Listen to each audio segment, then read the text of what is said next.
Hi, Tina Ketchie Stearns here, and I want to share with you a woman. She's a nurse. I think she's out in Oregon. Her name is Barbara Carnes, and she wrote this tiny little booklet called Gone From My Sight, which is a wonderful little booklet. It's probably 10 pages long, I'm going to say, and it's little. It's just tiny.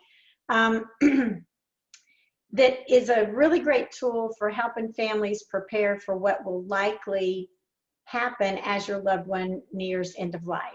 So it doesn't, of course, it can't cover every situation, but in general, overall, it's just a really great tool to help the family prepare for what they're likely to see as their loved one's body begins to shut down and pass away.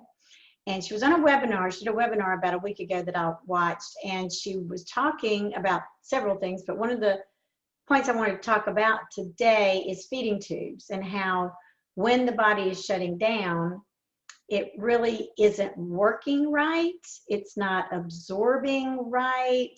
Maybe your loved one has lost their ability to swallow.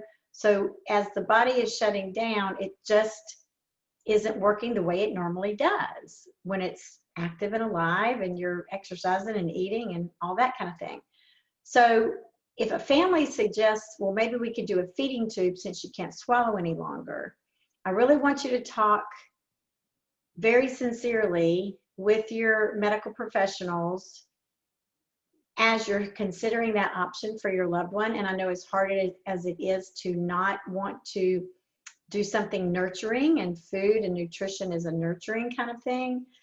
When the body is shutting down and it's not working the way it's supposed to work, if you incorporate feeding tubes or artificial hydration, if the body can't absorb all that, it can actually make the situation worse.